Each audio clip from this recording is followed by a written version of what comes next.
श्री गुरुभ्यो नमः। हरि ओम।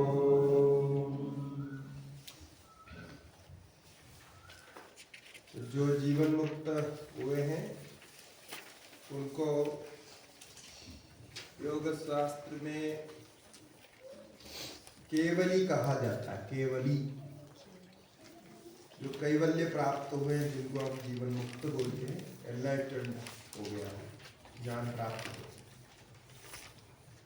उनके अलग अलग स्थिति के बारे में चर्चा की। जैसे भगवत गीता के दूसरे अध्याय में स्थित प्रज्ञ का लक्षण है, इसी प्रकार है वहाँ भी वही लक्षण का, और त्रिगुणातीत का लक्षण है, गुणत्रय विभाग योग है। अब इनकी जो स्थिति है, ये विवेक ख्याति अर्थात ज्ञान में, जिसको हम ज्ञान सामान्य समझ सकते हैं, जो हम ब्रह्म ज्ञान जिसको बोलते हैं, यहाँ प्रकृति पुरुष विवेक ज्ञान, ज्ञान तो वो भी है ब्रह्म ज्ञान। ब्रह्म ज्ञान और इस ज्ञान में अंतर है। ब्रह्म ज्ञान में एक रूप से ज्ञान होता है, यहाँ प्रकृति और पुरुष का विवेक ज्ञान। तो उसी ज्ञान की एक पराकाष्ठा, कि ऐसे ज्ञान वो कभी आता जाता ना हो, एक ही प्रकार से सभी अवस्थाओं में बने रहे, एक धारा प्रवाह के समान बना रहे। उसके लिए हमें कोई प्रयत्न ना करना पड़े, और उसके आने पर सभी प्रकार की आनंद शांति निरंतर होता है। इसलिए इसका नाम है धर्म मेघ। अर्थात धर्म यानी यहाँ धर्म से उपलक्षित है आनंद। आनंद को वर्षा करने वाला मेघ के समान है। जैसे बादल वर्षा करता है, वैसे ये वर्षा करता है। इसलिए एक साहित्य नाम दे दिया ऐसे ही। प्रसंख्यानेप्यकुसीदस्य सर्वथा विवेकख्यातेः धर्ममेघः समाधिः।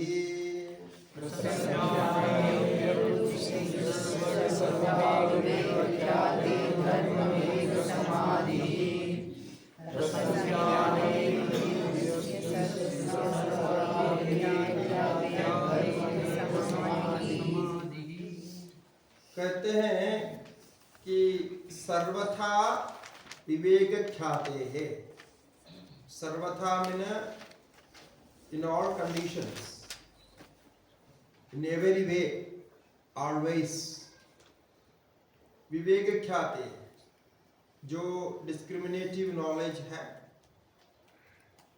जिसको हम अल्ट्रा कॉग्निटिव डिस्क्रिमिनेटिव नॉलेज बोलते हैं, यानी अत्यंत सूक्ष्म और डिस्क्रिमिनेटिव भी रहता है, यानी विवेक पूर्ण रहता है, और कॉग्निटिव रहता है, यानी उसका ज्ञान बोध होता रहता है। कॉग्निटिव इसलिए कहना पड़ेगा कि जैसे समाधि में जाते हैं अथवा सुषुप्ति में जाते हैं, वहां ज्ञान होने पर भी उसका भान नहीं होता। यहाँ ये अत्यंत सूक्ष्म है और कॉग्निटिव भी है, और उसका स्वरूप है डिस्क्रिमिनेटिव नॉलेज। इसलिए इसको अल्ट्रा कॉग्निटिव डिस्क्रिमिनेटिव नॉलेज कहते हैं। दो विशेषण लगाया। ये धर्ममेघ समाधि है। धर्ममेघ समाधि केवल नाम दे दिया, इसमें कुछ और समझना नहीं। विवेक ख्याति का निरंतर बने रहना ही धर्ममेघ समाधि, और कुछ अलग नहीं है। उसका नाम है, जो ज्ञानी को ये होगा तो वो धर्ममेघ समाधि। ये कब होता है? कहते हैं कि प्रसंख्यानेपि अकुसीदस्य। प्रसंख्यान माने पहले जो ज्ञान उनको हो गया, the highest knowledge of meditations जितने भी बताए गए ना, सर्वज्ञता, सर्वाधिष्ठातृत्व, फिर ऐसे ऐसे विभूतियां अनेक बताएंगे। ये जो है उन सबसे भी विरक्त हो जाता है, उनके प्रति भी इनकी आसक्ति नहीं। कुसीत का अर्थ है वहां उसके पीछे जाना, अकुसीत का अर्थ है उसके पीछे नहीं जाता हो, यानी उससे भी विरक्त हो। सर्वज्ञता का ज्ञान भी इनको नहीं चाहिए। सर्वज्ञता भी एक अचीवमेंट है, सबको जानना। अब क्या करेंगे, सोचता है सबको जान के क्या करेंगे, तो वो भी छोड़ दो। ऐसा जो जो फल आपको तृतीय अध्याय में बताया गया वो कुछ भी ये नहीं चाहता है। इसलिए अल्टीमेट परम वैराग्य जो तत्परम गुण वैतृष्णम, गुणों का वितृष्ण भाव, तत्परम पुरुष ख्यादे गुण वैतृष्ण, ऐसा था। इसे परम वैराग्य कहा था। तो केवल अपने ही स्वरूप में रहना पसंद करते हैं बस।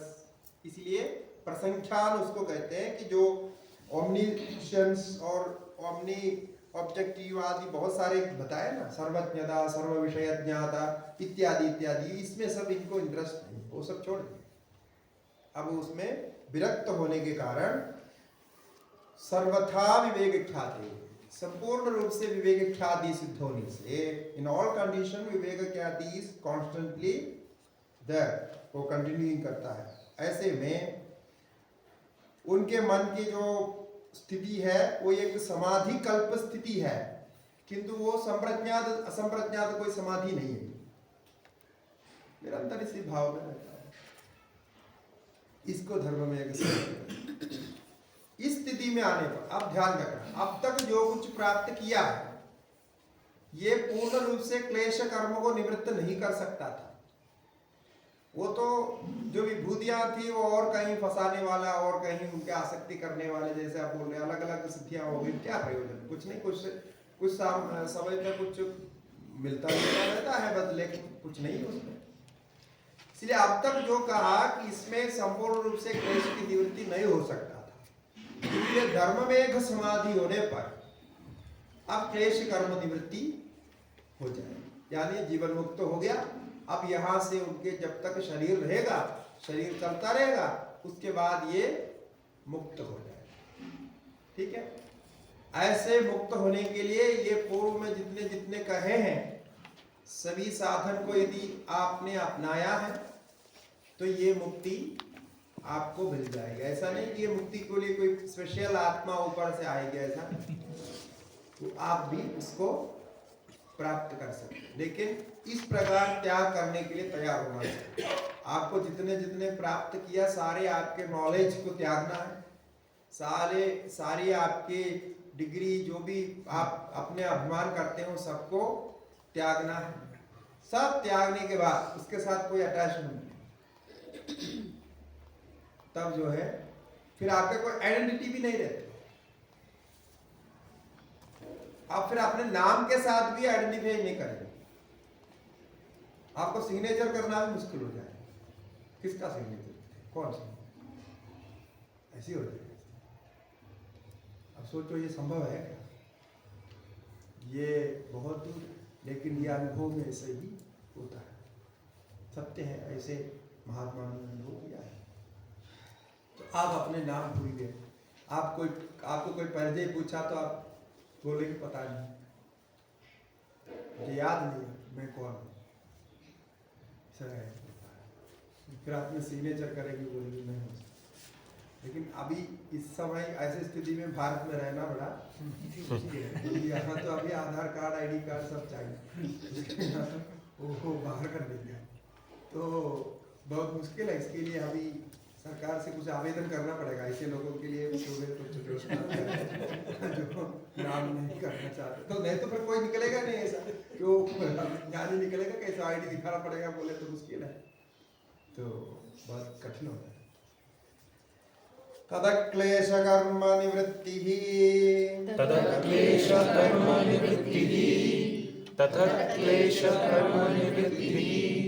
कहते हैं यही उसका रिजल्ट है जो धर्ममेघ समाधि बोला है, द रिजल्ट ऑफ धर्ममेघ समाधि इस क्लेश कर्म निवृत्ति। अब जो है जो पंच क्लेश कहा गया अविद्यास्मिता राग द्वेष अभिनिवेश उसकी भी निवृत्ति, और जो कर्म जितने भी जितकी भी चर्चा हुए हैं और सब कर्मों की निवृत्ति, अब पूरा अलग हो गया। तो ऐसे करके वो सभी से मुक्त है। प्रारब्ध शेष के कारण शरीर चलता रहता है। कल हमने प्रारब्ध और पुरुषार्थ के वो लिस्ट भेजे था, मिला? मिल गया? हाँ, उसका एनालाइज करके सब उसमें लिखा है, प्रारब्ध को कैसा होता है, पुरुषार्थ कैसा होता है।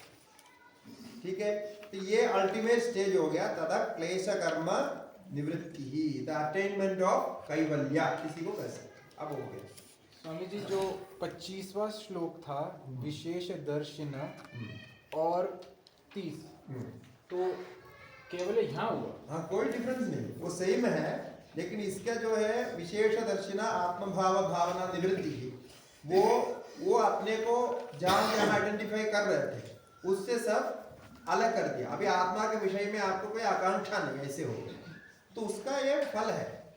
ये वो ऐसे स्टेज तो वही है, लेकिन वो एक डिफरेंट अप्रोच है, ये डिफरेंट अप्रोच। लेकिन 30वें श्लोक की स्थिति में जब पहुंचे उसी को कैवल्य बोलेंगे? नहीं, अभी बोला नहीं, कैवल्य के लिए तो ये सारे सूत्र है।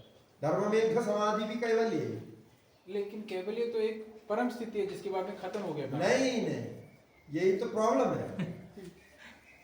यहाँ जब कैवल्य जो बोलेंगे तो आप इधर भी कैवल्य में है, उधर भी कैवल्य में है, जागृत में, स्वप्न में, समाधि में, सब कैवल्य में है। वो कैवल्य एक अलग स्तर नहीं जहां जाके आपको बैठ जाना है, ऐसा नहीं। ये एक बहुत प्रॉब्लम क्या होता है, कभी जब ब्रह्मज्ञान कहते हैं तो इसलिए मैंने अभी दिखाया नहीं कुछ समय पहले, ऐसा बैठेगा फिर ये है वो है, एक परम स्थिति में रहता है, वो आंख पलक नहीं मारता है, तो ये सारी स्थिति बोलते हैं। ये कुछ नहीं है, ये तो जो जब उनको विवेक ख्याति हो गई है, उसकी सूक्ष्म अवस्था में स्थित हो गया, उसका ही ये सारे वर्णन है। उसमें संस्कार से प्रकट होगा, जब कर्म रहता है उसी समय प्रकट होगा। और क्लेश कर्म निवृत्ति के लिए कहा हानमेशम क्लेशवद उत्तम, ये सब उसी के बारे में चर्चा कर। अब इसमें पुरुषार्थ कहाँ रुकेगा 25वें श्लोक और 30 के बीच? पुरुषार्थ क्लेश कर्म निवृत्ति हो गया तो जब तक प्रारब्ध रहेगा तो चलता रहेगा। तो ये अब उनकी इच्छा नहीं है, इच्छा नहीं तो पुरुषार्थ समाप्त हो, पुरुषार्थ समाप्त हो गया, लेकिन प्रारब्ध कर्म से शरीर चलता रहेगा। हाँ, जब तक इच्छा है ना, हाँ, तब तक ही पुरुषार्थ है। और जो ये आया था तो धर्म मेघ के लिए सारे प्राप्तियों के प्रति वैराग्य होना चाहिए, तो क्या इसका मतलब ये हुआ कि उससे पहले वापस गिरा जा सकता है? वो तो यदि उसके प्रति आसक्ति हो, हाँ, तो वो हाँ उसके प्रति जा सकता है, तो नहीं जा सकता। धर्म मेघ के बाद में गिर नहीं सकते, धर्म के मेघ तक नहीं। विवेक ख्याति जो बोला, ये हाँ, पहले भी विवेक ख्याति आई थी। हाँ, जब सूत्र में है ना 27 सेकंड चैप्टर, अच्छा, तो वहां भी विवेक ख्याति आई थी। वही विवेक ख्याति सही में हो, हाँ, तो वहां पूरा वर्णन नहीं किया था। विवेक ख्याति बोल के फिर विवेक ख्याति की प्राप्ति है, अविवेक ख्याति है, ये बोला। ये आप नहीं समझना है कि यही आकर के स्टेज प्राप्त हो गया, पहले नहीं प्राप्त हुआ, ऐसा नहीं है। वो फर्स्ट अधिकारी के लिए भी है, सेकंड अधिकारी के लिए भी है, लेकिन उसका वर्णन पूरा इधर आ गया। अच्छा, उसका विस्तार, वो डिटेल इधर आ गया, बस इतना ही है। ये विवेक ख्याति एक ही है, ऐसा नहीं कि विवेक ख्याति का भी 2-4 स्तर है, ऐसा यहाँ चर्चा नहीं है। और क्या ऐसा विवेक ख्याति तो वही एक जो पुरुष प्रकृति का विवेक, वो एक ही है, बस उससे अतिरिक्त कुछ नहीं। उसका वर्णन यहाँ लंबा कर रहे हैं कि उसको ये क्या होता है, वो क्या होता है, क्लेश का क्या होगा, विचार का क्या होगा, उसको किसी के प्रति इच्छा रहेगी कि नहीं रहेगी, बस ये सब होता है। और एक ये था कि एक समय पे हम लोग को प्रतिबिंब, पुरुष का प्रतिबिंब जब चित्त में दिखे, वो एक सावधानी की अवस्था है, क्योंकि गलती होगी तो कहीं और चले जाएंगे। वैसे क्या ऐसा बोल सकते हैं विवेक ख्याति होने के बाद में वापस गिरने का कोई संभावना नहीं है, वो अपने आप समझ आ जाएगा? विवेक ख्याति जब सर्वथा भाव में प्राप्त होगी, हाँ, तब तो उधर से बाहर आएगी नहीं, क्योंकि विवेक ख्याति ये बार बार होने के नहीं है, उसकी स्थिरता को यहाँ धर्म में एक नाम से कहा। अच्छा, विवेक ख्याति तो पहले स्थिति में होगी, लेकिन ये तो मैंने असंप्रज्ञात के समय में भी कहा था, असंप्रज्ञात बार बार आता है जाता है। हाँ, फिर उस टेबल, हाँ, वो विवेक ख्याति आने के बाद में जो ज्ञान की स्थिति हो गई, तो उसको अभी भी मैंने यही कहा ना, एक बार वो रिफ्लेक्ट होता है, एक ही रहता है, उसको आपको बनाना छोड़ना नहीं पड़ता, ये व्यापक रूप से। और जब तक आप बना रहे छोड़ रहे, अभी कहा मैंने, वो तो मन से कनेक्टेड है, चित्त के कनेक्टेड है। समझ गए। जब वो स्टेबल हो गए मतलब स्टेबल भी नहीं है। आप जो कुछ भी बोलेंगे मैं उसको खंडन करूंगा, इसलिए ऐसा होता है। क्योंकि आप एक स्टेबल शब्द प्रयोग करें तो आपके क्या होता है कि you are comparing with unstability. Now if I want to say something about stability, I have to say something about instability. So here is actually he is realizing the truth as it is. So there is no point of instability, there is no point of stability. So he is realizing that I am the alone, that I am alone, that as a Chaitanya consciousness, and the Prakriti has all these characters. Now there is no comparison. He is not trying to release that. He is not trying to get into that. There is no other action than beingness. So he is only in that state. So we don't say there is a stability or instability. There is all these things. So before this, unless that he is not established in that, it means there also what we say is, as if any thought is remained, if he feels that I have to practice more, I have to do something more, in that condition, again there is a thought process. तो फिर वो हुआ नहीं। So that is called a prasankhyan. So he has some desire towards the omniscient and omni-objective, and he wants to know something, so something there.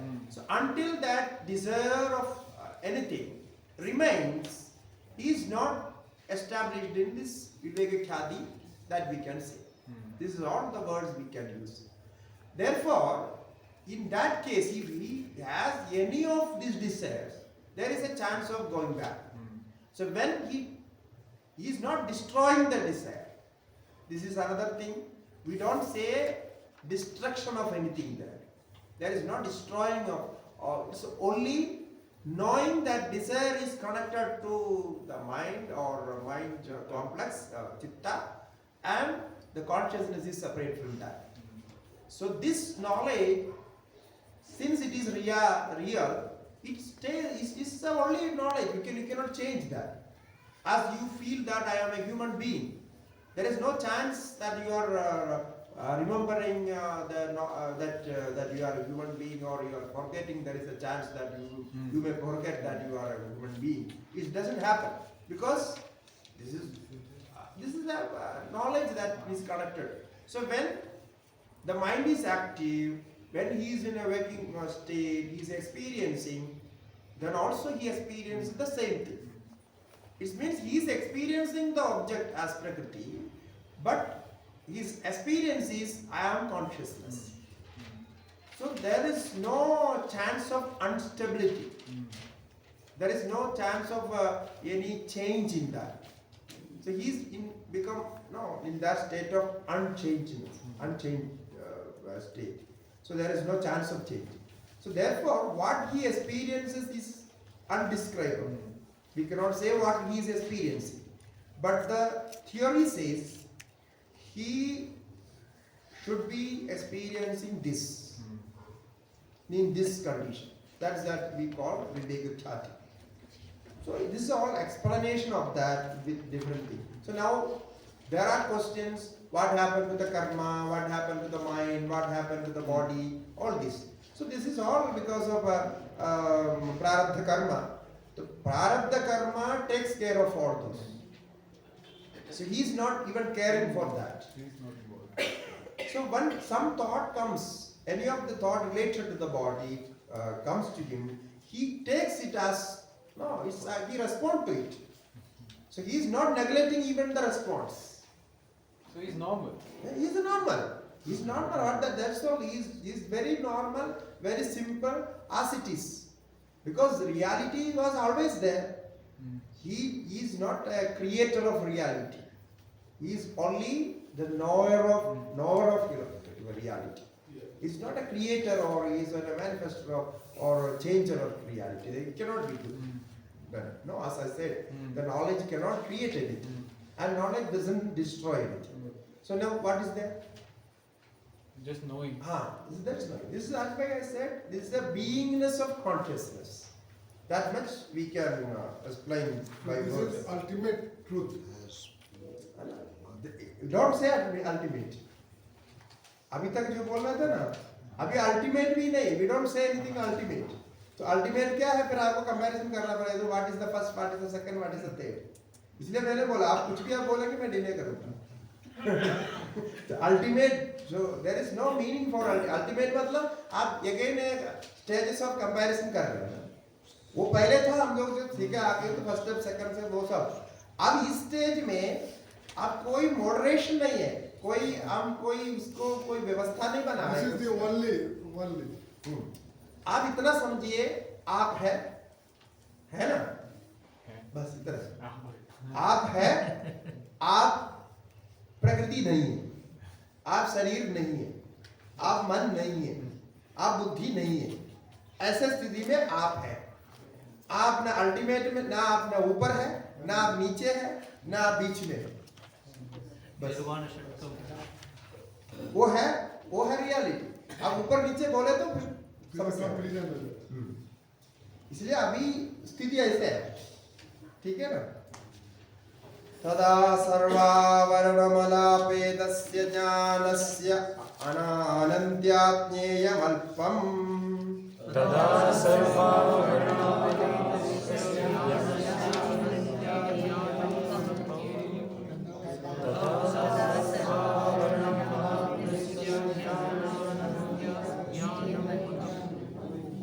अब क्या बोलेंगे कि उस समय उनके मन में क्या क्या चलता होगा. आपको प्रश्न होगा, जैसे प्रश्न तो बंद नहीं होता तो क्या चलता होगा. तो उसके लिए कहते हैं कि अब देखो बहुत सारे विषय आने की संभावना नहीं है, क्योंकि एक एक करके उन्होंने सबको छोड़ दिया. मतलब हम जैसे छोड़ते हैं ऐसे नहीं छोड़ा. उन्होंने छोड़ा तो छोड़ा है, बस पक्का छोड़ा. तो वो वापस नहीं आने की स्थिति में छोड़ा. हम जो छोड़ते हैं और थोड़ा ऐसे कुछ समय के लिए वो वापस आ जाते हैं. इसलिए कहते हैं सर्व आवरण मलापेतस्य. उनके अंदर जितने भी आवरण मल जो भी इम्प्योरिटीज थे वो सारे इम्प्योरिटीज को छोड़ दिया है. क्योंकि तब क्लेश कर्म निवृत्ति बोला, इसी की व्याख्या. क्लेश कर्म निवृत्ति सब हो गया. अब कोई इम्प्योरिटी नहीं है तो कहां से आपको विचार आएगा. विचार आने के लिए कोई चांस ही नहीं है ना. आप बैठे बैठे कुछ सोचेंगे ये क्या हुआ है या नहीं हुआ है, या ऐसा चाहिए वैसा चाहिए, कुछ भी आपको चाहिए वो सारे अविद्या अस्मिता राग द्वेष अभिनिवेश के अंतर्गत आता है. उसके बिना कौन सा आएगा. आप दूसरे के लिए सोचेंगे, आप दूसरे के लिए सोचना भी नहीं होता, दूसरा भी तो है.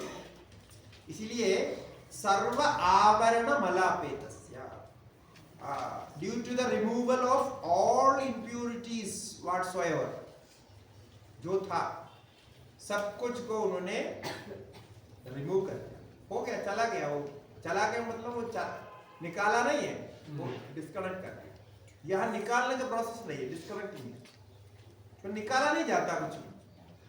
आप निकालने के प्रयास में लगे रहते हैं, जो निकलता नहीं उसको निकालने के प्रयास में लगे रहते हैं. होता है वो, उसको डिस्कनेक्ट करना ही चाहता है और कुछ. ये सब सूक्ष्म बातें हैं. अब आप पूछेंगे कि इनके फिर विचार में क्या चलता होगा, दिमाग क्या चलता होगा. बोलते हैं ज्ञानस्य आनंद्यात्. उनका जो ज्ञान हुआ ना वो तो इन्फिनिट हो गया है और एक्सपेंसिव हो गया. मतलब बढ़ने वाला, पूरा संपूर्ण हो गया. अनंत. अनंत है, संपूर्ण. अनंत, अनंत आनंद्यान माना अनंत होने से. इसका मतलब संपूर्ण है. संपूर्ण का मतलब क्या है, जो पूर्ण होता है. कंप्लीटनेस. कंप्लीटनेस मतलब क्या है.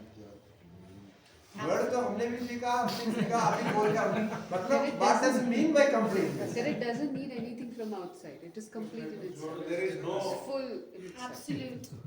It There doesn't, is no feelings of differences. ना there's absolutely no There is insecurity. no feelings of differences. There is no feelings of differences. हम And ब्रह्मास्मि there is nothing beyond that. Correct. आप जो भी बोल रहे हैं सब करेक्ट ही बोल रहे हैं। वो संपूर्ण का अर्थ नहीं है। ये संपूर्ण का मतलब ये होता है जिससे, अब ध्यान से सुनिए, ये एक वर्ड इंग्लिश में नहीं बोल सकते इसलिए मैं वो व्याख्या करें। जिससे कुछ निकाला नहीं जा सकता और जिसमें कुछ जोड़ा नहीं जा सकता। So there is no space to add, there is no chance for removal. So decaying भी नहीं होता है और इम्प्रूव भी नहीं होता है, ग्रोथ भी नहीं होता है, डिकेइंग भी नहीं होता है। सो दैट इज पूर्ण। बाहर से नहीं आता है ये भी एक अर्थ है उसका, लेकिन उसमें कुछ डाला नहीं जा सकता। अब जैसा फॉर एग्जाम्पल, ये सबसे पहले आपको सीखना चाहिए वेदांत में, और सबको सीखने के पहले ये पूर्ण क्या होता है सीखना चाहिए। पूर्ण के लिए तो हम प्रयत्न कर रहे हैं, तो पूर्ण में कुछ जोड़ा नहीं जाता है। जब तक आप जोड़ते जाओ पूर्ण होता है क्या? जैसे आप पैसा बैंक में डालते जा रहे, कभी पूर्ण होता है? वो वहां लिख करके आता है इस कंप्लीट नहीं होता है, लेकिन वो है उसका जो जोड़ा जाता है वो अपूर्ण है, जब निकाला जा सकता है वो भी अपूर्ण है। तो इसमें कुछ जोड़ा भी नहीं जा सकता, निकाला भी नहीं जा सकता। जैसा एक गिलास पानी है, पानी पूरा भरा हुआ, उसमें से एक बूंद भी आप बाहर निकालेंगे तो पानी बाहर गिरेगा।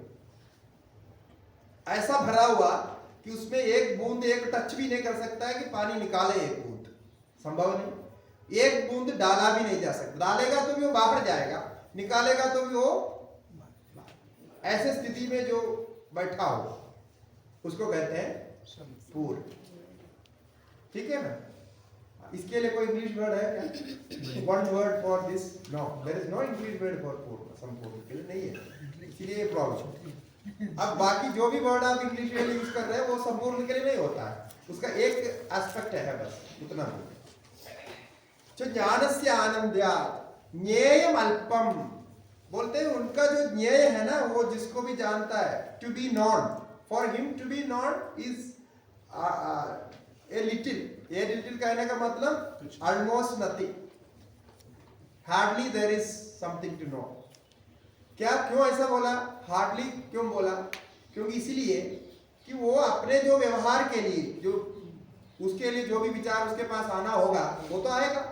इसीलिए देखिए पतंजलि जितना क्लैरिटी के इसके डिफाइन किया, मैं कोई भी दूसरे दर्शन में ऐसा नहीं देखा कि बिल्कुल रियलिटी का एक्सेप्ट करते हैं और कैसा होता है उसको बोलते हैं।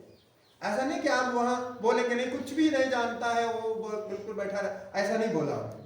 बोला जानता है, जैसा आवश्यक होगा तो जाना, तो वो बहुत सिंपल है, जैसे जानना होगा तो जाएगा, जानेगा, इसमें क्या बिगड़ता है? उसको कुछ बिगड़ने वाला तो है नहीं, वो तो पूर्ण हो चुका है। ऐसे में बिगड़ेगा नहीं और उसमें भर भी नहीं सकता, कुछ जाएगा भी। ये पूर्णता है। ठीक है, अब इस पूर्णता के लिए आप प्रयत्न करिए, बस यदि ये हो सकेगा तब तो आपको हो गया, नहीं तो नहीं होगा। तो ज्ञेयम अल्पम, ज्ञेयम अल्पम माने that which remains a little, ज्ञेय जो नॉन है ज्ञेय, वो remains a little mean the sense there is hardly anything to be known। वो समझ में नहीं आया स्वामी जी कि व्यवहार के लिए आपने बोला कि व्यवहार के लिए कुछ रह गया, मतलब आप सब शरीर रखा है, हाँ, तो कुछ तो बोलना पड़ेगा, वो विचार करेगा। जैसे खाना है, कुछ भूख लगी, कोई लाया, कोई कुछ खाया, तो उतर में जाता है। कोई ऑब्जेक्ट वो एक विचार के लिए कर रहा है, ऐसा नहीं। और कोई विचार आ गया तो करेगा, वो डिले नहीं कर रहे, कुछ भी नहीं होता, ऐसा नहीं बोल। तो जब तक शरीर रहेगा तब तक ही तो आप ज्ञानी को देख सकते हैं ना, तब तक आपको ये सारे वर्णन की जरूरत है। कोई मुद्दा के लिए तो कोई वर्णन जरूरत नहीं, अब मर गया तो फिर क्या वर्णन करेंगे, वो तो क्या करना। और जो गया है उसका भी वर्णन नहीं, तो ये जो वर्णन कर रहा है इसका मतलब जिंदा ज्ञानी के लिए वर्णन कर रहा है, मरा हुआ के लिए नहीं है ना। तो उसके लिए जिंदा का मतलब कुछ तो होता है। तो कभी आंख खोलेगा, कभी किसी से बात करेगा, किसी से कभी कोई प्रेम करेगा, या किसी से कुछ क्रोध भी कर सकते, पहले बोला वो सब होता है, लेकिन वो बहुत अल्प होता है, ना के बराबर, क्योंकि उनकी कोई आवश्यकता ही नहीं, रिएक्ट करने की कोई आवश्यकता नहीं, ऐसा होता है। तदकृतार्थानां परिणामक्रमसमाप्तिर्गुणानां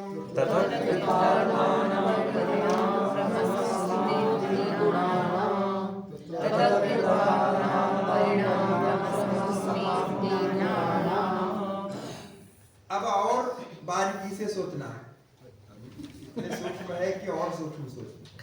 अब कहते हैं कि ये जो आपने कहा कि ज्ञेयम अल्पम, देयर इज अ लिटिल है, कुछ बचा हुआ, इसका मतलब अभी गुण का कार्य चल रहा, गुण का कार्य समाप्त नहीं हुआ। गुणों का जो 3 गुण है ना, सत्व रजस तम, प्रकृति का कार्य चल रहा है, तभी तो ज्ञेय बन रहा। ज्ञेय तो प्रकृति है, पहले कहा था ना, ज्ञेय प्रकृति है, दृश्य। ऐसे में फिर तो कुछ करता भी तो होगा, किसी को आशीर्वाद देता है, किसी को कुछ करता है, वो कुछ ना कुछ करेगा। इसलिए तो यदि ऐसा न्याय बिल्कुल नहीं होता तो हमें कोई ज्ञानी ही नहीं मिलती, फिर सब जो मिलेगा वो डुप्लीकेट ज्ञानी होते। तो ऐसे में ओरिजिनल ज्ञानी नहीं मिलेगा तो प्रमाण कहाँ मिलेगा कि आप ज्ञानी होता भी है? ऐसा बड़े मुश्किल है ना वो। इसीलिए ज्ञानी को रखना जरूरी है। वो ऊपर जाके ही ज्ञानी होता है ऐसा बोलने से नहीं चलता। कुछ लोग ऐसा मानते हैं ये शरीर में रहते हैं, मनुष्य रहते हुए कभी नहीं हो सकता, वो वहां जाके होता है। तो इसका मतलब तो वहां जाके होता है नहीं होता किसने देखा? अब ये सब बकवास है, कुछ फायदा ही नहीं होता इससे। यही होना चाहिए, यहाँ उनको अनुभव करके आप देखेंगे तब वो मार्ग गुरु बनेगा। यही हमारे सनातन धर्म का सत्य है। सनातन धर्म की इस स्थिति को सामान्य लोग नहीं समझते हैं। सनातन धर्म को सत्य सनातन धर्म क्यों बोलते हैं? सनातन का अर्थ ही नित्य है, सत्य है। वो इसलिए है कि इस धर्म में पहले एक गुरु आके सिखा के गया, फिर बाकी जो है शिष्य उसको फॉलो करते गए, और फिर वही चल रहा है। गुरु ने जो लिख करके गया, रखे गया, वो किताब में लिखा है, उतना ही सत्य है ऐसा नहीं है। यहां समय समय पर काल काल में ज्ञानी वैसे के वैसे अनुभव के साथ पैदा होते रहते हैं। इसलिए इस सनातन धर्म को कोई नष्ट नहीं कर सकता। और ऐसे उत्पन्न होने वाले, ऐसे तैयार होने वाले ज्ञानी तद देश काल समय अनुसार उपदेश देते, मार्गदर्शन करते। इनको हम अवतार मानते हैं, महापुरुष मानते हैं, जो भी महात्मा मानते हैं। ये केवल ये मान्यता सनातन धर्म में ही है, बुद्ध में भी नहीं है, जैन में भी नहीं है, क्रिश्चियनिटी में नहीं है। वो मुस्लिम लोग तो मानते ही नहीं। ऐसा कोई बोला तो उसको सिर काट दे। ऐसे कैसे होगा, तुम कैसे? ऐसा बोला एक दो ने अनुभव करके कि मैं ही अल्लाह हूं, ऐसा बोला था, तभी उन्होंने काट दिया। तो ऐसे मानने की संभावना नहीं। जो बोल के गया, मोहम्मद नबी ने जो बोल के गया वही बस, उससे आगे कुछ बात नहीं हुई, नहीं होता। फिर वो उसको फॉलो करना, ऐसी परंपरा हमारी नहीं। हमारे परंपरा में समय समय पर तत्त दर्शन के ज्ञाता विज्ञाता अनुभविता उत्पन्न होते रहते हैं। ये महाभाग्य है, इसलिए इसको कभी नष्ट नहीं कर सकते। ये जो कुछ कहा इसको प्रमाणित करने वाले मिलेंगे, आप कहीं नहीं मिलेंगे। ये अनुभव कर, इसलिए अनुभव का विषय, प्रत्यक्ष का विषय है। ये खाली कागज का मतलब किताब के विषय नहीं है। किताबों में लिखा है इसलिए मानना है, ऐसा नहीं।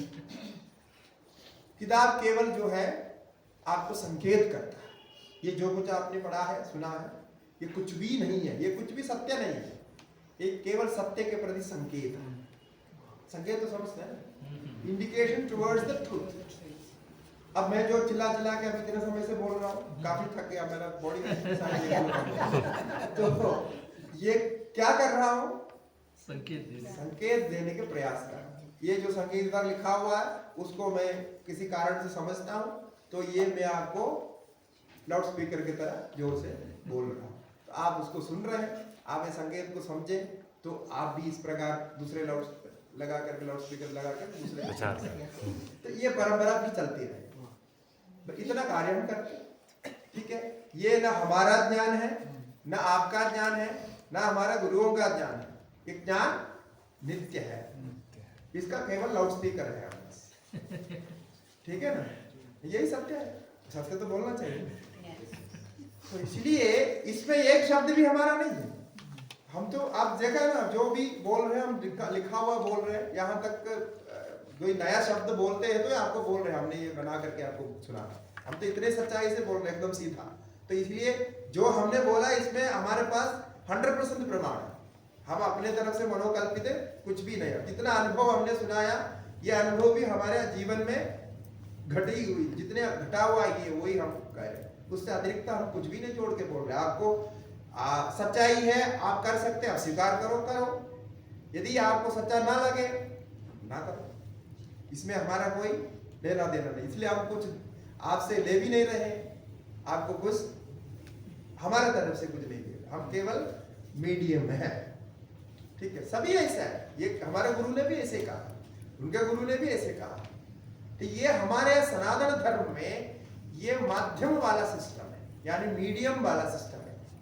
यहाँ कोई निर्माता नहीं है, किसी चीज का कोई निर्माता यहाँ नहीं। इसलिए सत्य सनातन धर्म सत्य है और प्रामाणिक है। प्रामाणिक इसलिए है कि इसका अनुभव सबको होता है, कल्पना नहीं है, सत्य है, प्राप्त होता है। तो कृतार्थानाम परिणाम क्रम समाप्ति गुणाना, ये जो गुण रहते हैं ना, गुणों का परिणाम होता रहता है। ये बोला गुण कभी निश्चल नहीं रहते। अब ज्ञानी में आके गुण क्या करेंगे? बोले कि यहाँ गुणों का कोई काम करने का चांस ही नहीं। गुण आके देखते हैं कुछ काम करने के लिए, यहाँ कुछ मिलता ही नहीं। इसलिए धीरे धीरे वो गुण काम करना स्लो डाउन कर देते हैं। तो गुणाना परिणाम क्रम समाप्ति ही, परिणाम क्रम जो ट्रांसफॉर्मेशन ऑफ चेंज, वो जो चल रहे थे वो धीरे धीरे मंद पड़ जाता है। कुछ चांस ही नहीं, वो ये कोई विचार ही नहीं करता, कोई इच्छा ही इनकी नहीं है, तो इनको कैसे हिलाएंगे? तो ऐसे ऐसे करके धीरे धीरे मन स्वाभाविक अपने स्थिति में चले जाता है। वो अपने आप चले जाना भी उसका एक परिणाम है, लेकिन वो ऐसा कर देता है। तब क्या है? कृतार्थ हो जाते हैं। कृतार्थ का मतलब यहाँ भोग भी था, वो भी प्राप्त हो गया, विभूति सिद्धि इत्यादि, और यहाँ कैवल्य भी प्राप्त हो गया, दोनों कार्य हो गया। अब इसका कैवल्य हो गया तो अब इसको क्या करेंगे? डिस्टर्ब कैसे करेंगे? तो हो गया। इसलिए गुण ये सोच करके स्वयं अपने परिणाम प्रक्रिया को समाप्त कर देते हैं। जैसा जैसा वो प्रारब्ध कर्म समाप्त हो जाएगा, वो धीरे धीरे गुण प्रवृत्ति भी समाप्त हो जाएगी, तो कुछ करना नहीं पड़ेगा। तो कृतार्थानाम परिणाम क्रम समाप्ति ही, द प्रोसेस ऑफ ट्रांसफॉर्मेशन, इसको परिणाम क्रम बोले। पहले हमने चर्चा की, इसके बाद क्षण तत्क्रमयो संयमात्, सो समाप्ति ही कम टू एन एंड गुणानाम, बस इस प्रकार से हो जाता है कृतार्थ होने के कारण। या कुछ भी कार्य नहीं। स्वामी जी, ये गुण सिर्फ मन के गुण की, शरीर के गुण भी? गुण एक ही है, वो सब इसके मैनिफेस्टेशन है, किसी के भी गुण ले। अगर वैसे बोले तो उसका मतलब तो यहाँ पे ज्ञान हो गया, लेकिन मेरा लिए तो गुण चल ही रहे हैं। गुण चलेगा, वो तो मतलब जब तक प्रारब्ध है तब तक चलेगा, तब तक चल करके धीरे धीरे वो विड्रॉ करेगा। और वो जैसा मन है, मन से आप इच्छा नहीं की, तो फिर मन के गुण को आप प्रयोग नहीं कर रहे, तो फिर इंद्रियों से आप प्रवृत्ति नहीं कर रहे हो, तो वो तो उसके प्रवृत्ति कम हो गया, अब उसमें प्रवृत्ति नहीं हो सकती। ऐसे करके वो और उनका शरीर भी इसी प्रोसेस से जा भी सकता है, ऐसा रह भी सकता है, पहले भी जा सकता है, जैसा भी हो सकता है, उसमें कुछ नहीं। ऐसा नहीं जरूरत है कि गुण कम हो रहे तो शरीर अपने आप छूट जाएगा, ऐसा जरूरत नहीं। वो होगा ही ना, गुण कम नहीं हो रहे हैं, गुण का बैलेंस गुणी नहीं है। यहाँ ध्यान दीजिए, मैंने बीच में कहा था, इसमें क्या है कि गुण का एक परिणाम है उसको ऑफ करना, वो भी एक परिणाम है। जैसा हम स्विच ऑफ करने का प्रोग्राम बोला ना, मोबाइल को स्विच ऑफ करते हैं, स्विच ऑफ करना भी उसका एक प्रोग्राम है। इसका मतलब वो स्विच ऑफ करने के लिए भी पूरा फंक्शन चाहिए, उसके लिए एक प्रोग्राम सॉफ्टवेयर बना हुआ, उसके अंतर्गत एक फंक्शन डाला हुआ, वो फंक्शन से वो स्विच ऑफ कर, तो ऑफ स्टेट इतना ही। तो उसका मतलब वो डेड नहीं हुआ, वो कुछ नहीं हुआ। वो गुण भी वैसे के वैसे, क्योंकि प्रकृति तो नष्ट नहीं होती, प्रकृति नित्य है, प्रकृति वैसे के वैसे रहेगी। अभी इसके लिए क्या है, वो काम नहीं कर रहा, स्विच ऑफ किया या साइलेंट किया और वो फंक्शन ही नहीं कर रहा, ऐसा हो गया। वो चाहिए नहीं उनको, जब इच्छा नहीं करना चाहिए, मन क्यों चाहिए? फिर आपको इंद्रियों से काम नहीं करना है तो उनको क्यों प्रवर्तित करेंगे? इसलिए परिणाम क्रम धीरे धीरे समाप्त करके अंत में जब शरीर का प्रारब्ध समाप्त होगा तो वो परिणाम क्रम समाप्त होगा। परिणाम क्रम समाप्त होकर के वो डिकेइंग में जाएगा, नाश में जाएगा, यानी उसको विघटन कर देगा। ये सब परिणाम के अंतर्गत है। क्षण प्रतियोगी परिणामापरांत निर्ग्राह्य क्रमः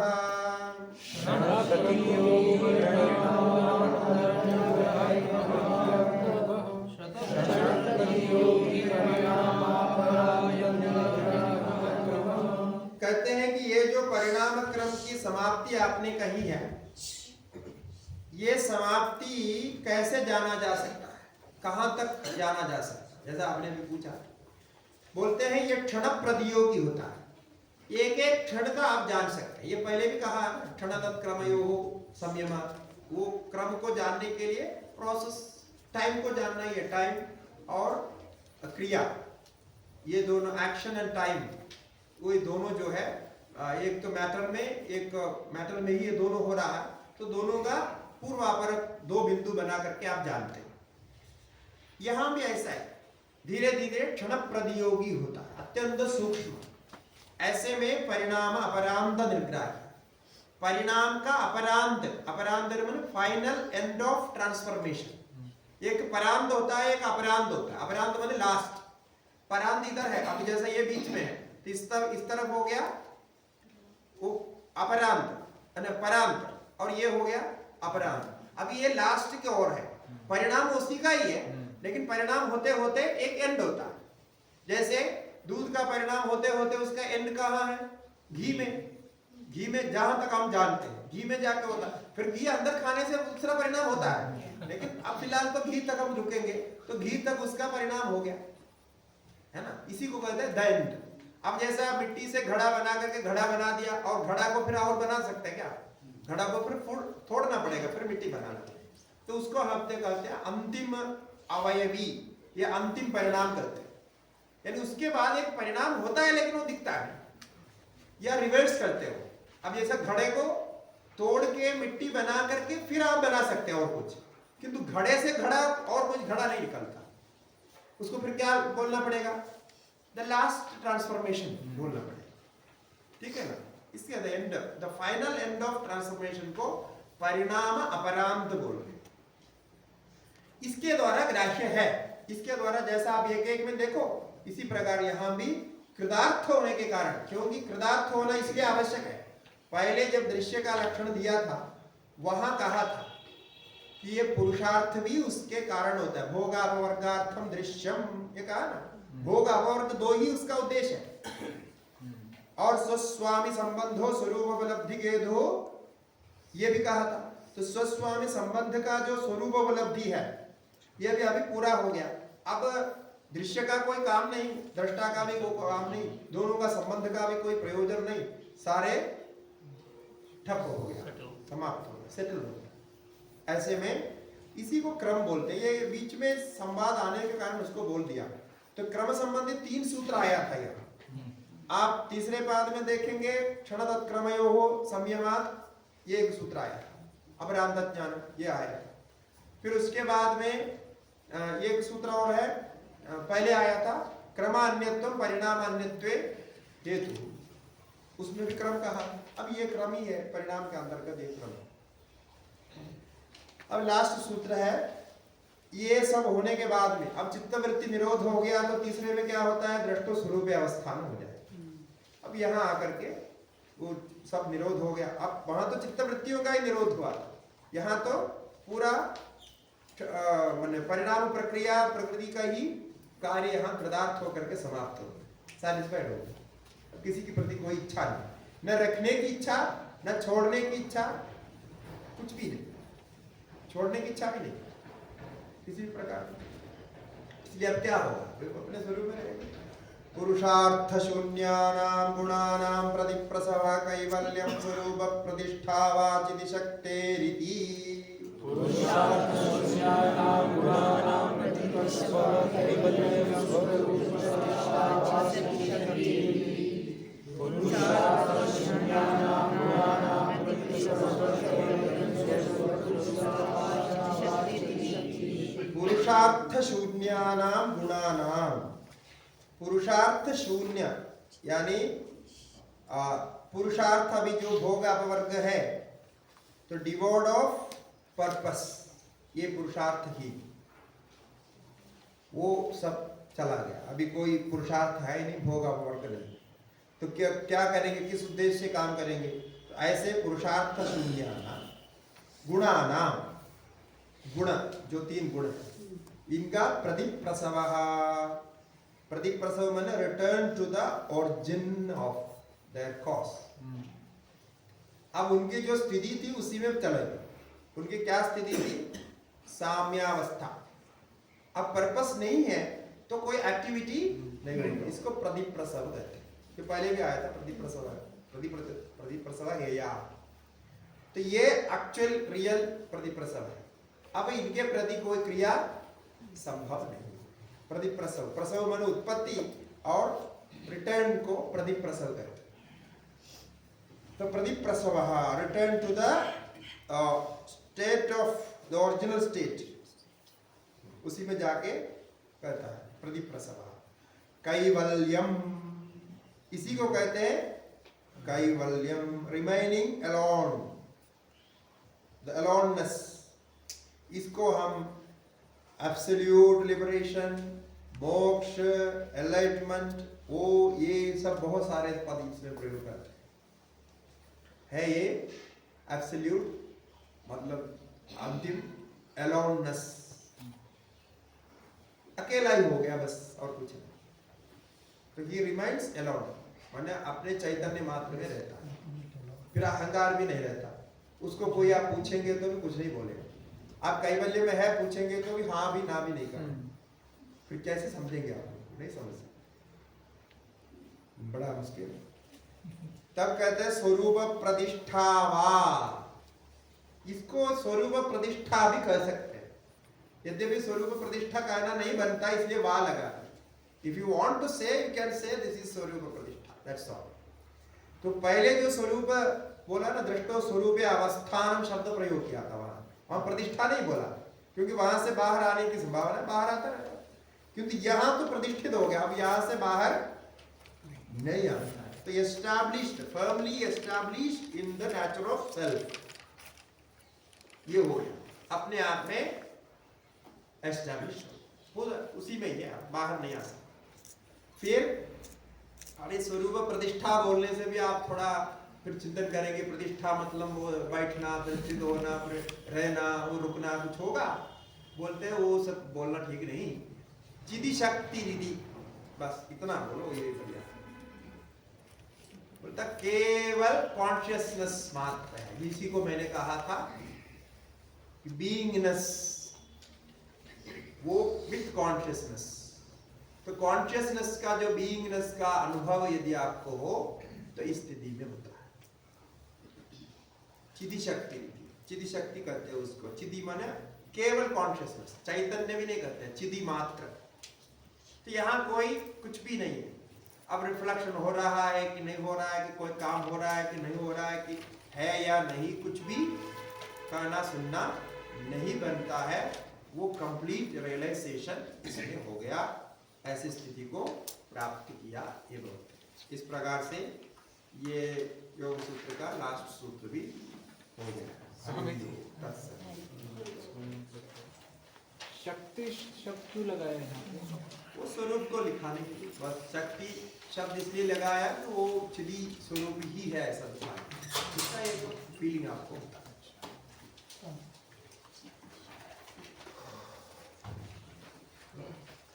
ठीक है। अब जो है कल के कार्यक्रम आपको पता है, कल का कार्यक्रम 3 बजे आरंभ होगा, 5 बजे तक चलेगा। सब कुछ जो है आपको बता दिया गया है। और अभी हम वो आपके आंसर पेपर कलेक्ट करेंगे, ठीक है।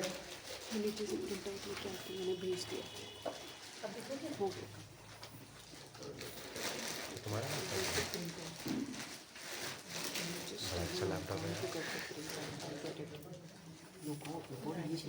इसमें इधर आइए, इसमें हमने एक सीक्वेंस बनाया है।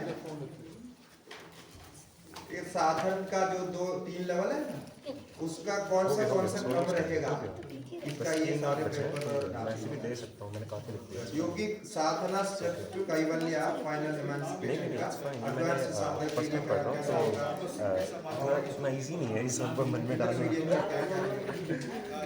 मन से लिख रहा हूँ। ये सारे नाइस नाइस, बड़ा तेज दिमाग है यार, क्या कर रहे हैं। थोड़ा ये अच्छी बात है, अच्छी बात काम आए। तो अब जो है हमने टाइम पर किया है ना, तो पूरा हो गया। तो एक काम रह गया था, अब इसका अभी कोई महत्व ऐसा तो नहीं है। अभी तो ये शुरुआत में करना चाहिए था, प्रारंभ में करना चाहिए था कि मतलब परिचय देना, अपना परिचय। अब पता चलेगा कौन कैसे परिचय दे सकता, अभी परिचय देने का चांस ही नहीं है। तो अब असली परिचय दे सकता है, पहले देना चाहिए था, सबका परिचय होता है। हमारा क्या, हमारा प्रोसीजर ऐसा ही होता है, जब आ गया तब आ गया, ठीक है। तो अभी तो समय समाप्त है, इसलिए क्योंकि कोई कहा था कि परिचय करने की जरूरत है, तो कल जो है आप जब आप अपने वक्तव्य देंगे, अपना परिचय भी देके वक्तव्य देंगे, ठीक है। तो वक्तव्य के लिए आप, जैसा मैं फिर आपको सावधान मतलब समझा रहा हूँ कि आप लिख के रखिए, जिससे कि आपको बोलने में स्पष्टता, हमको समझने में भी स्पष्टता है। तो पूरे जो कार्यक्रम जो हुआ उसमें क्या क्या आपका अनुभव है, सजेशन है, आपके पॉइंट 2-3 पॉइंट 2 या 3 मिनट में बोल सकते हैं। जो हिंदी में बोलेंगे वो हिंदी में बोलेंगे, या जो अंग्रेजी में बोलेंगे वो अंग्रेजी में बोलेंगे, ठीक है। तो एक काम रह गया कल, ये दोनों माताएं एक प्रश्न किए थे, 5 मिनट में उसको बताता हूँ, मुझे उनको देखकर भी याद आ। तो वो निद्रा के बारे में पूछ रहे थे कि एक तो सूत्र आया था, स्वप्न निद्रा आलंबन ज्ञानम वा। तो स्वप्न निद्रा आलंबन का अर्थ स्वप्न के और निद्रा के स्थिति को ध्यान करते हुए आप मन को एकाग्र कर सकते हैं, ये था। इसमें निद्रा को कैसे हम व्यवस्थित कर सकते हैं, निद्रा यानी जैसा हमको चाहिए उस निद्रा को हम प्राप्त करें। इसके बीच में मैंने बताया था, थोड़ी सी ऐसे ही संक्षेप में बताया था। तो इसके लिए हमने ये कहा कि आप निद्रा के लिए आपको क्या क्या करना है। निद्रा एक स्वाभाविक है, लेकिन स्वाभाविक निद्रा आने के लिए आपके शरीर प्रवृत्ति भी स्वाभाविक होनी चाहिए, तब स्वाभाविक निद्रा आती है। सबसे पहले इसको ध्यान में रखिए। यदि आपके शरीर और प्रवृत्तियां स्वाभाविक नहीं, अर्थात आप शरीर में जितना खाना भोजन डालते, जितना कैलोरीज बनते हैं, उसको जितना यूज करना चाहिए वो प्रवृत्ति के द्वारा यूज नहीं किया, वो कैलोरीज को बर्न नहीं किया, तो आपके शरीर के स्वाभाविक प्रवृत्ति का अनुकूल नहीं है। ये पॉइंट तो आप समझ रहे हैं। इसका मतलब जितने कैलोरीज एक दिन के लिए चाहिए, उस हिसाब से आपको भोजन को संयमित करना। तो भोजन कम करें तो सबसे अच्छा है, तो जिससे आपके बैलेंस रहे। आपको जब अधिक प्रयत्न करना होगा, हित करना। सबसे पहले चीज क्या है कि भोजन और प्रवृत्ति, इन दोनों में एक बैलेंस रहना चाहिए। अधिक भोजन और कम प्रवृत्ति इम्बैलेंस है, और कम भोजन अधिक प्रवृत्ति भी इम्बैलेंस है। दोनों में एक बैलेंस रहना चाहिए, भोजन पानी प्रवृत्ति। ये रहेंगे तो शरीर स्वाभाविक रूप से काम करते रहता, आप कभी थकेगा नहीं। ये समझ करके आपको करना है, ठीक है। तो नींद यदि ठीक से आना है तो उसके लिए आपको शरीर को आवश्यक व्यायाम प्रवृत्ति देना जरूरी है, दिमाग को भी आवश्यक व्यायाम प्रवृत्ति देना जरूरी है। ये अभी जो मैं बोल रहा हूं बहुत ध्यान से सुनिए। ये देने से ही दिमाग समय पर निद्रा को लाएंगे। यदि दिमाग को लगेगा कि इसको निद्रा की जरूरत नहीं है, तो निद्रा नहीं लाएगी, नहीं आएगी। क्यों प्रवृत्ति किया और एनर्जी को यूज किया और मस्तिष्क को काम में लगाया, तब जाकर के वो निद्रा समय पर आएगी, नहीं तो नहीं आएगी। नहीं ये सब अलग अलग है इनके। ये आप पहले समझ लीजिए, ठीक है। आपका तो पहले जैसा आपको एग्जाम्पल, आपको दिन में आपने ज्यादा भोजन किया, आपको लग रहा है कि आज हमने हेवी खा लिया, ये किसका है? तो शाम को कोई लाइट भोजन लीजिए। ऐसा नहीं कि भोजन का शेड्यूल बनाया, सुबह भी लेना है, शाम को भी लेना है, रात को भी लेना है, नहीं लेने से कैसे होगा, ये मत सोचिए। आपको लगेगा तो उसको लंघन बोलते हैं, उसको छोड़ दीजिए।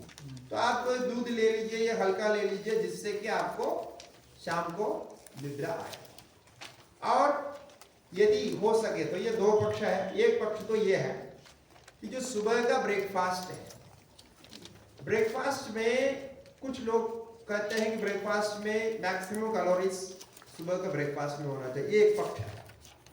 कुछ लोग कहते हैं नहीं, ब्रेकफास्ट में मैक्सिमम कैलोरीज नहीं, कम होना चाहिए और फाइबर आदि ज्यादा होना चाहिए, ये इत्यादि कहते हैं। वो भोजन में, इसमें कोई किसी का कोई निश्चय नहीं, बहुत विवाद है।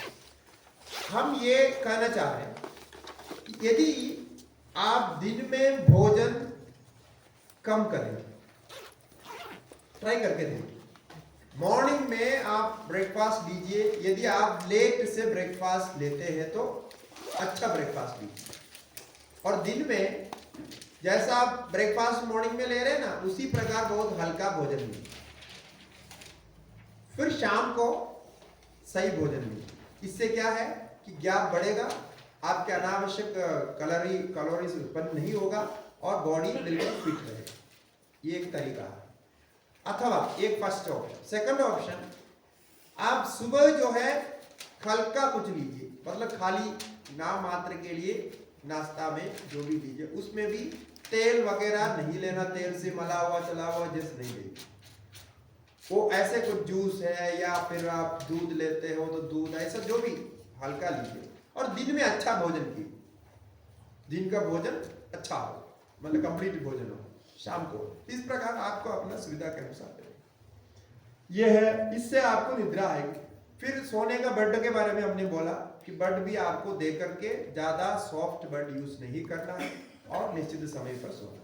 ये क्या होता है, अभी इसका रहस्य क्या है, ये सब चीजों से मिला करके यदि आप 40 डेज का प्रैक्टिस करते हैं, एक मंडल बोलते हैं जिसको, ये प्रैक्टिस करते हैं तो उसका एक सर्किल बन जाता है कि बॉडी, उसका एक बॉडी क्लॉक बना देते हैं, एक टाइमिंग बना देता है। और जैसा आप 11 बजे भोजन करने का अभ्यास कुछ दिन किया तो आपको 11 बजे भूख लगेगी। 1 बजे करने का तो आप देखा ही है, वो ऐसा ही बदल सकते हैं, आप इधर उधर बदलेंगे, कुछ दिन वो करेंगे तो फिर उसी समय ही भूख लगेगी, बाकी समय नहीं लगेगा। इसका मतलब क्या है, बॉडी क्लॉक बना देता है, टाइम बना देता है। और वो टाइमिंग करेक्ट हो गया तो आप जैसा ही सुबह उठेंगे, 4 बजे 4:30 बजे उठेंगे, तो आपके शौचादि कार्य के लिए सब ठीक ही होगा, वो समय पर होगा, यदि वो फिट बैठ गया तो। इसको एक प्रोसेस में ऐसा आपको करना है, ठीक है। ये तो हो गया इसके प्राथमिक अभ्यास के रूप में, ये भोजन आदि का उसका असर बहुत होता है। इसी प्रकार दिन का भी असर होता है, ये चंद्रमा तिथि का भी असर होता है, सब कुछ होता है। अभी जिस दिन आपको नींद कम लगी, ये भी ध्यान से सुनिए, नींद कम लगी तो आपको चिंता हो जाती है, कभी चिंता करना है, ये सोचना है कि जितने नींद शरीर को आवश्यक है उतना ही वो नींद लेता है। हमारे सबसे समस्या होती है, हमको एक दिन थोड़ी नींद कम हो गई तो हमारी चिंता लगी रहती है, अरे हमने आज ठीक से सोया नहीं, ठीक से सोया नहीं। ये जो चिंता है ये आपके अंदर प्रेशर पैदा करते हैं और ये एक रॉन्ग इंफॉर्मेशन भेजता है दिमाग, अरे आज सोया नहीं, सोया नहीं, सोया नहीं, ऐसा सोचता है। ये आपको सारी परेशानी ला सकता है। देखिए कितना मन ऐसा चलता है। अच्छा, जिस दिन यदि थोड़ी 1 घंटा आधा घंटा ऐसा, तो जब आप सिस्टम को बनाएंगे वो नींद बिल्कुल आगे नहीं बढ़ेगी, वो जहां रुकना है वहीं तक रुके। ये है इसका सिस्टम। दूसरा, ये जो बॉडी क्लॉक के सिस्टम के अनुसार 9 साढ़े 9 बजे के बाद 3 बजे का जो टाइम है, वो हमारे रीढ़ के हड्डी को रेस्ट देने का समय है। वो एक एक टाइम है, जैसा किडनी के लिए, हार्ट के लिए, लिवर के लिए, ऐसे सब समय है उसका, ये बॉडी क्लॉक बोलते हैं। उसमें रीढ़ की हड्डी को हमको दिन भर कभी भी आराम नहीं मिलता, क्योंकि हमको बैठने के लिए, चलने के लिए, सबके लिए ये जो पीठ जो है ये काम करना पड़े, ये बहुत मुख्य है। रीढ़ की हड्डी बोलना मतलब रीढ़ तो मुख्य है। इसको केवल आप लेट के सोते समय ही आराम मिलता है, बाकी समय नहीं मिलता। इसलिए उसको आराम मिले तो पूरा नर्वस सिस्टम ठीक हो जाता है, आपकी बीपी ठीक रहेगी, बाकी सब कुछ ठीक रहेगा, दिमाग का काम, याददाश्त सब ठीक रहेगा। वो ये 9:30-10 के बाद में ही वो शुरू होता है, क्योंकि उसके बाद ये रीढ़ के हड्डी के विश्राम के बाद ही वो किडनी के लिए और अन्य अवयव के लिए जाते हैं। तो आप समय धोने का समय इधर उधर कर देंगे तो फिर वो इसको नहीं मिलेगा, उसमें जाएगा, क्योंकि वो टाइम तो उसी में जाएगा। जैसे आपको 11 बजे तो भूख लगेगी, इसी प्रकार वो समय में टाइम वहां दिया हुआ है, तो उसका जो अपॉइंटमेंट है, टाइम है, वो उसी समय उधर ही जाएगा। इसमें क्या है, वो विश्राम नहीं हो पाता है। इसलिए एक टाइम का आधा घंटा इधर उधर हो गया तो कुछ नहीं होने वाला है, लेकिन मोस्टली आप उस टाइम को कराइए। एक दिन इधर उधर हो गया तो कुछ बिगड़ेगा नहीं, वो तो बॉडी बैलेंस कर देता है, लेकिन तब वो करें। दूसरा अभी विषय पर आते हैं, नींद को कैसे जानना चाहिए। ये नींद का क्या है, निद्रा का एक सर्कल होता है, एक सर्कल ऑफ स्लीप बोलते हैं।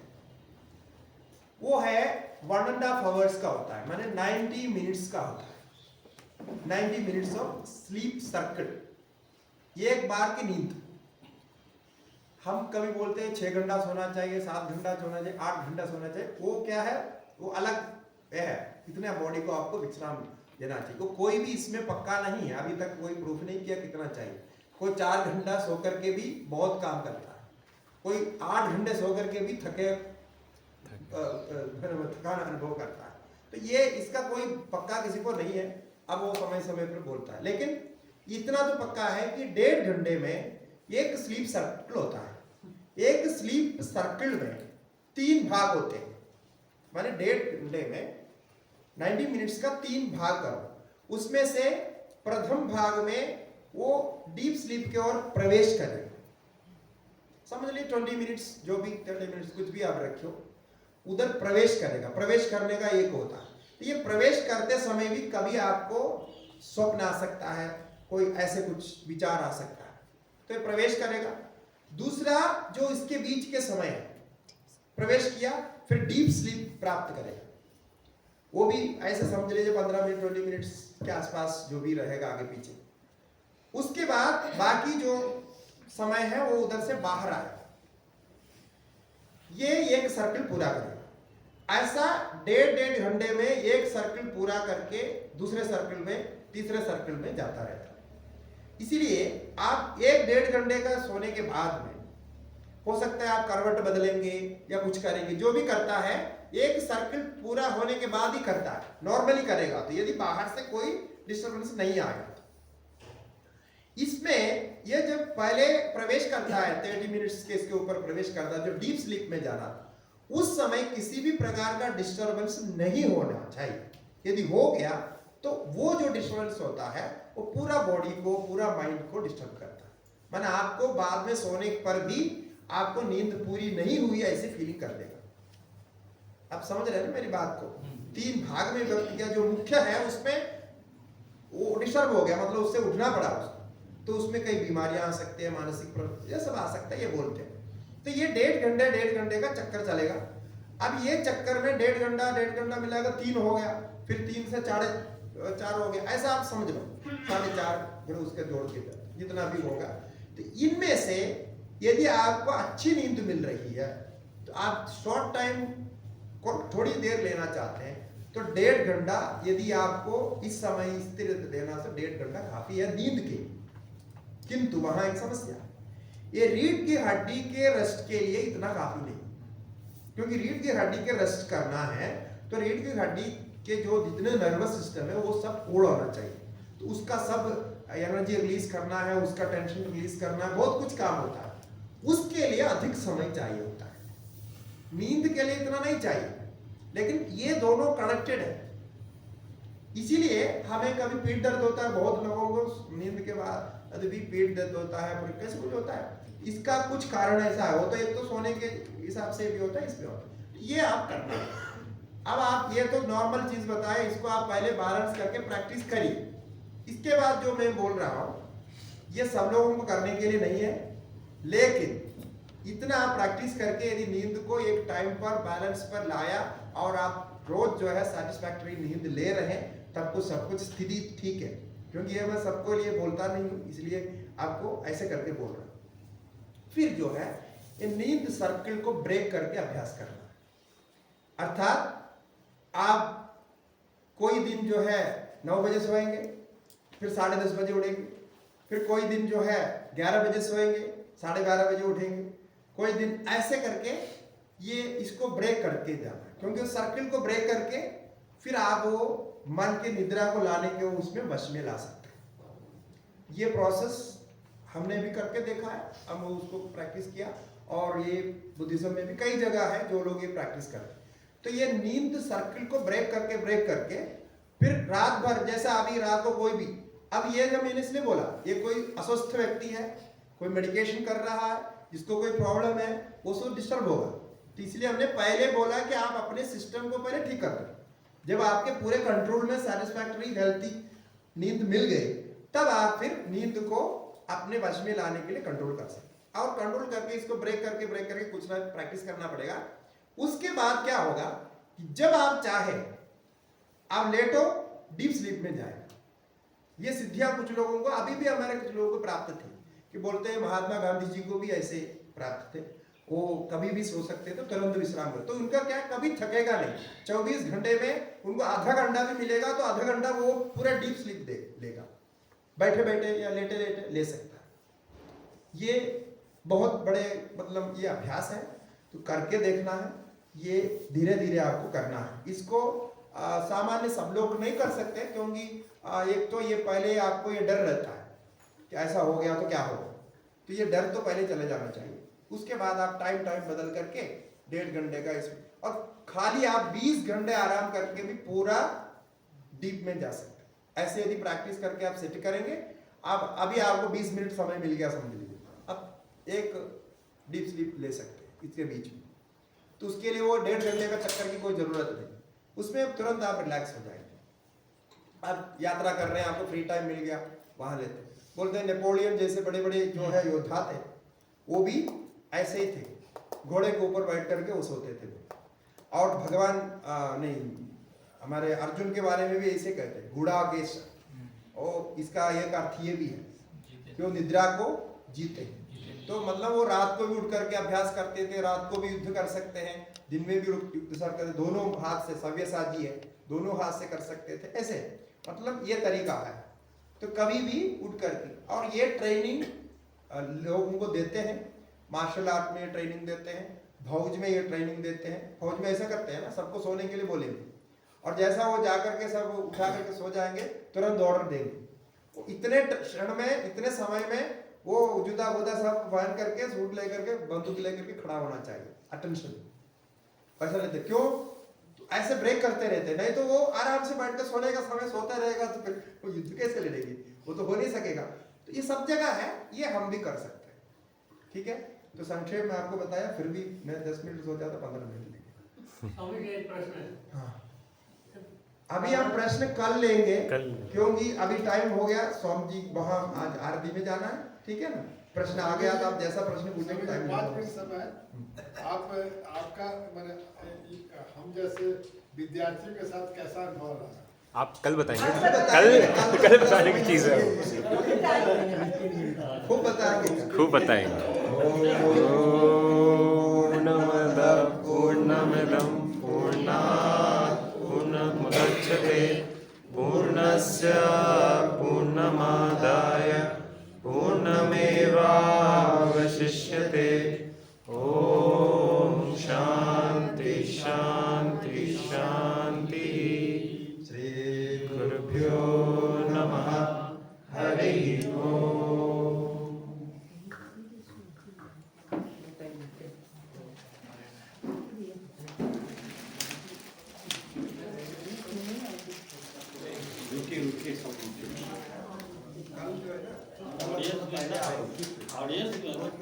3 बजे हमारा कार्यक्रम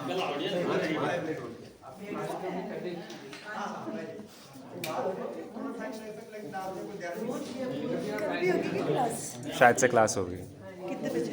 पता नहीं है, 3 बजे हो सकती है। वही तो कल 3 से 5 शेड्यूल है ना।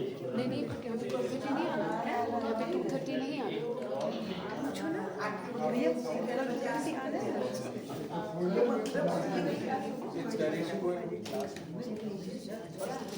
मतलब डायरेक्टली going to be 3 बजे 3 बजे